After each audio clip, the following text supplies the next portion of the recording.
Grayson, thank you very much for talking to us today, and especially thank you very much for letting us come into your studio. This is amazing to get to be here. Yeah, I'm sorry it doesn't live up to the cliche of a studio. It's What should it be like? Well, it should all be covered in paint, you know, and there should be like half-finished masterpieces leaning against the wall. Well, thank you very much for talking to us. The new show starts next week on Channel 4.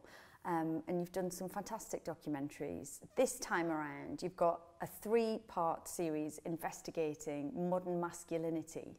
Why did you want to tackle that subject?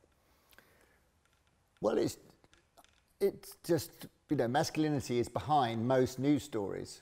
You know, most of the problems in the world, you sort of think, I wonder what they'd be like if men changed their behaviour. A lot of those sort of, you know, wars and catastrophes and corruption scandals and, you know, economic meltdowns. You wonder if they'd be different if men behaved differently. Mm-hmm. And so I think masculinity is a central issue because it underlies so many different other stories. And also, you know, being a transvestite myself, I have been very aware of gender since I was, you know, 12 or something.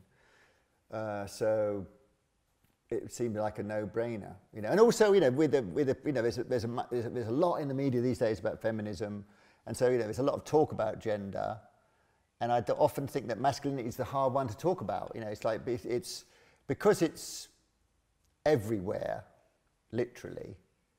It's very hard to unpick from society because we've had a patriarchy for so long. The dominant culture, yeah. Yeah, that they have shaped the world in their image. And therefore, to sort of say, well, that bit is definitely masculine, that bit isn't. You've got to really start thinking about how that works.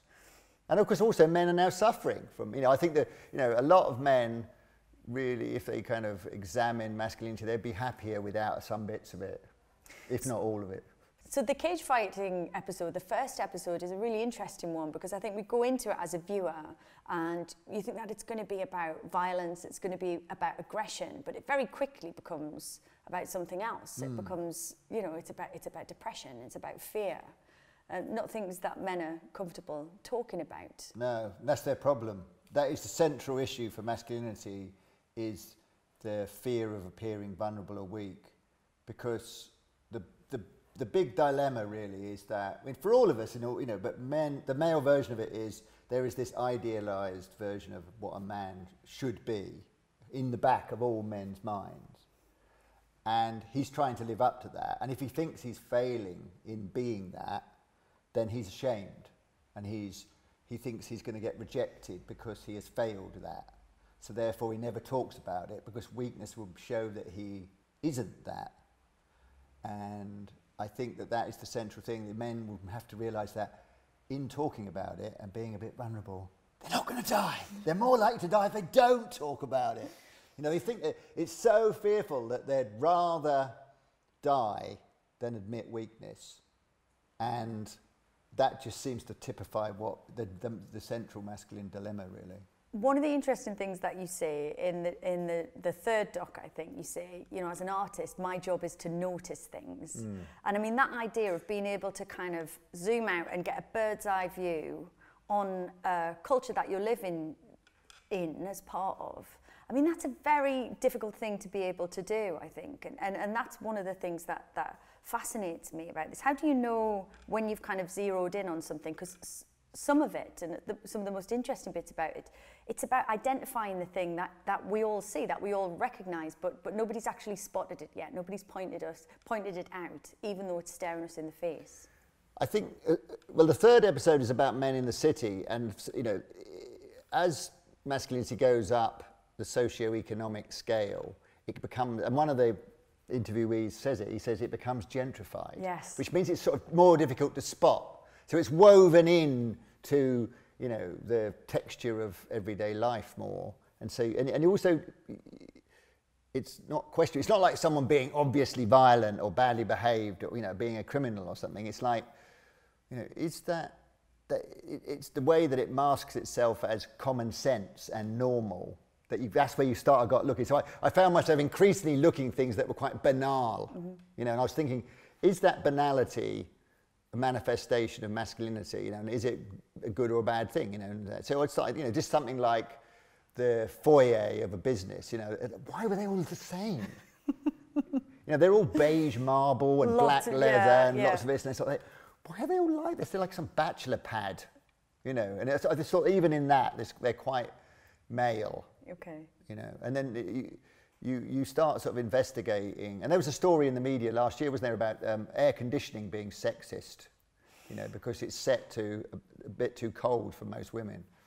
And so I think there's a sort of ongoing project to look at those sort of subtle inflections that actually have quite important repercussions in our society about the way that men think their view of the world is the view of the world. You know, as the feminists said in the 70s, objectivity is male subjectivity. Mm-hmm. So, you're the default.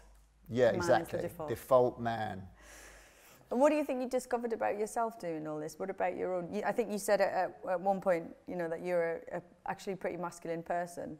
Oh, I am. And more than you thought was one of the things that I think you remarked. Yeah, more than I would have admitted to before. Now I'm happier to do it. You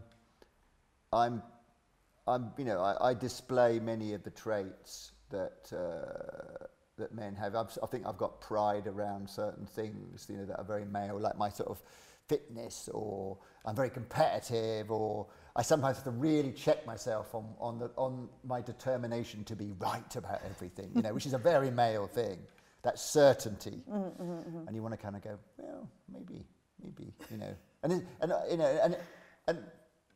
men have got to learn that, you know, being embarrassed, being caught out, being a bit hypocritical, changing your mind, you don't die.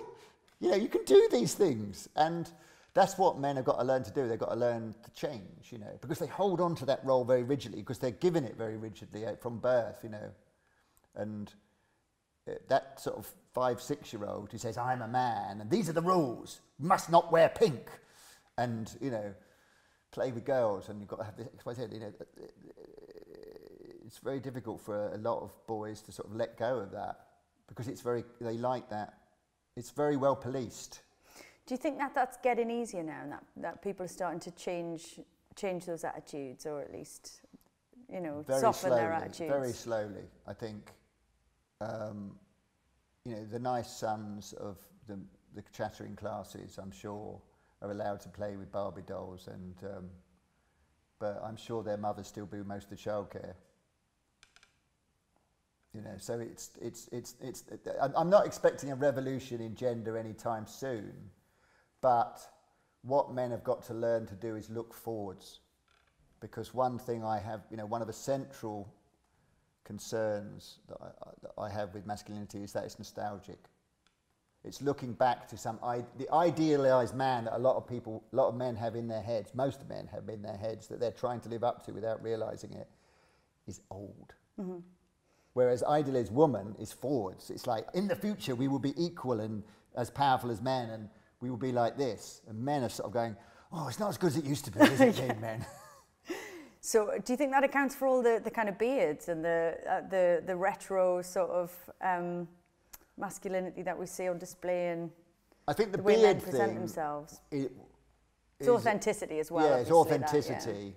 I mean, historically, it is connected with crises in what is seen as old school masculinity. I mean, beards were very big at the end of the 19th century because they feared that industrialization was taking away the strength of man, you know. But I think the beard this time was more of like a kind of rejection of the sort of cosmeticized consumer man. It was like, you know, we don't buy our masculinity. We just throw it. You know, we're folky naturals. Now everyone's spending £25 on beard oil. Yeah. What is that all about? Well, capitalism will always market whatever's available, won't it? Grayson, thank you very much for talking to us today. It's been fun. Cheers.